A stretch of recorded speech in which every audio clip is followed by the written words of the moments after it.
Градоначалничката на општина Кисела Вода Бети Стаменковска-Драјковска информираше дека започнало пролетното уредување на општината со активности за средување на нараснатата трева и уредување на јавните површини низ сите населби и населени места.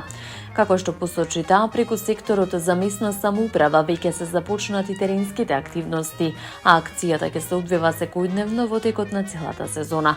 За реализација на активностите е ангажиран тим од 20 обучени сезонски работници. Според најавата, општинските екипи денеска работат во населбите 11 октомври, згради, населба Кисела Вода и населбата Драчево, пошто активностите ќе продолжат по утврден ред и во останатите делови од општината. Градоначалничката истакна дека оваа акција е дел од тековните планови за уредување и одржување на јавните простории на територијата на општина Кисела Вода. Таа порача дека општината ќе продолжи посветено да работи на подобрување на изгледот и квалитетот на јавните површини, со цел создавање поуредена и поубава средина за граѓаните.